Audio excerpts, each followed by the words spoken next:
Hi ನಮಸ್ಕಾರ ಎಲ್ರಿಗೂ. ಪ್ರಪ್ರಥಮವಾಗಿ ಕನ್ನಡದಲ್ಲಿ ನಾವು ಫೋಟೋಶಾಪ್ ಯಾವ ರೀತಿಯಾಗಿ ಕಲಿಸ್ಕೊಡ್ಬೇಕು ಅಂಥೇಳಿ ವಿಚಾರ ಮಾಡಿ ನಮ್ಮಲ್ಲಿ ಭಾಳಷ್ಟು ಜನರು ನಿರುದ್ಯೋಗಿಗಳಿದ್ದಾರೆ.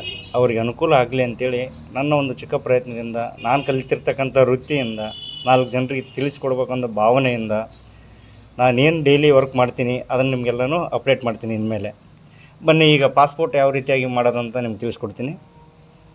ಪ್ರಪ್ರಥಮವಾಗಿ ಕಂಟ್ರೋಲ್ ಎನ್ ಅಥವಾ ಫೋಟೋಶಾಪ್ ಒಳಗೆ ಫೈಲ್ ಒಳಗೆ ಒಂದು ಹೊಸ ಫೈಲ್ ತೊಗೊಳ್ಳಿ. 4x6 ಅಥವಾ 6x4 ಒಂದು ಸೈಜ್ನ ತೊಗೊಳ್ಳಿ. ಸೈಜ್ ತಗೊಂಡ ತಕ್ಷಣ ಒಂದು ಬ್ಯಾಕ್ಗ್ರೌಂಡ್ ಸೆಲೆಕ್ಟ್ ಮಾಡ್ಕೊಳ್ಳಿ. ಯಾವುದೇ ಕಲರ್ ಇರ್ಬೋದು, ನಿಮಗೆ ಇಷ್ಟವಾಗಿರ್ತಕ್ಕಂಥ ಕಲರು. ನಾನು ವೈಟ್ ತೊಗೊಂಡಿದ್ದೀನಿ. ಎಕ್ಸಾಂಪಲ್ಗೆ ಒಂದು ಪಾಸ್ಪೋರ್ಟ ಬೇಕಲ್ವ ಯಾರ್ದಾದ್ರೂ. ನಾನು ರಕ್ಷಿತಾರಾಮ್ದು ಒಂದು ಪಾಸ್ಪೋರ್ಟ ತೊಗೊತಾ ಇದ್ದೀನಿ ಡೆಮೋ ಮಾಡಲ್ಗೋಸ್ಕರ. ಗೂಗಲೊಳಗೆ ಹೋಗಿ ಪಾಸ್ಪೋರ್ಟ ಅಂತ ಸರ್ಚ್ ಮಾಡಿ, ಅಥವಾ ನಿಮ್ಮದೇ ಆದ ಓನ್ ಪಾಸ್ಪೋರ್ಟ ತೆಗೆದುಕೊಳ್ಳಿ. ಯಾವ ರೀತಿಯಾಗಿ ವಿತಿನ್ 5 ಮಿನಿಟ್ಸ್ ಒಳಗೆ ಪಾಸ್ಪೋರ್ಟ ಸೆಟ್ ಮಾಡೋದು ಹೆಂಗೆ ನೋಡ್ತಾಯಿರಿ. ಸ್ಕ್ರೀನ್ ಮೇಲೆ ಏನು ಕಾಣ್ತಾ ಇದೆಯಲ್ಲ, ನನಗೆ ಇಷ್ಟವಾದದ್ದು ಫೋಟೋ ಆ್ಯಕ್ಟರು ರಚಿತಾರಾಮ್ ಫೋಟೋ ತೊಗೊಂಡಿದ್ದೀನಿ.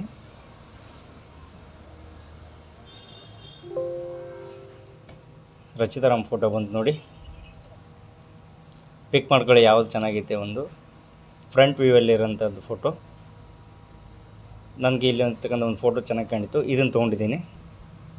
ಕಾಪಿ ಮಾಡ್ಕೊಳ್ಳಿ, ಫೋಟೋಶಾಪಿಗೆ ಬನ್ನಿ, ಫೇಸ್ ಮಾಡ್ಕೊಳ್ಳಿ, ಕಂಟ್ರೋಲ್ V ಹೊಡೆದು ಕ್ರಾಪ್ ಮಾಡ್ಕೊಳ್ಳಿ M ಟೂಲ್ ತೊಗೊಂಡು. ಅಥವಾ ಸೈಜ್ ಬೇಕಂದರೆ 3.2 ಏನಾದರೂ ಸೈಜು ಇಟ್ಕೊಳ್ಳಿ. ಅಥವಾ ಎಕ್ಸಾಕ್ಟಾಗಿ ನನಗೆ ಗೊತ್ತಿದೆ ಅಂತ ನಾನು ಕ್ರಾಪ್ ಮಾಡಿದ್ದೀನಿ. ಮೂವ್ ಟೂಲ್ ತೊಗೊಂಡು ರನ್ ಮಾಡ್ಕೊಳ್ಳಿ.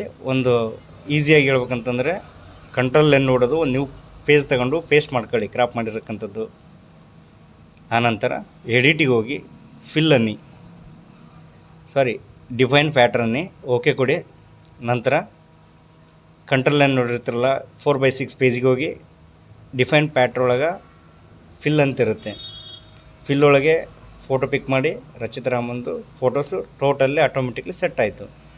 ಇದು ಒಂಥರ ಮಾಡಲ್ ಆದರೆ, ಇದು ಫುಲ್ ಫಿಲ್ ಆಗಿದೆ, ಡಿಫೈನ್ ಪ್ಯಾಟ್ರ್ ಆಯಿತು.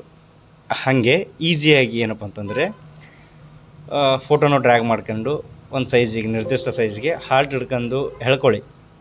ಡ್ರ್ಯಾಗ್ ಮಾಡಿದ ತಕ್ಷಣ ಮತ್ತೆ ಏನು ಮಾಡಿ, ಸೇಮ್ ಸೈಜ್ಗೆ ಡ್ರ್ಯಾಗ್ ಮಾಡಿ ಹಾಲ್ಟ್ ಹಿಡಿದು. ಆಮೇಲೆ ಬ್ಯಾಕ್ಗ್ರೌಂಡ್ ಸೆಲೆಕ್ಟ್ ಮಾಡ್ಕೊಳ್ಳಿ, ರಿಮೂವ್ ಮಾಡಿ, ಶಿಫ್ಟ್ ಕಂಟ್ರೋಲ್ ಹೊಡೆದು ಲಾಕ್ ಮಾಡ್ಕೊಳ್ಳಿ. ಮತ್ತು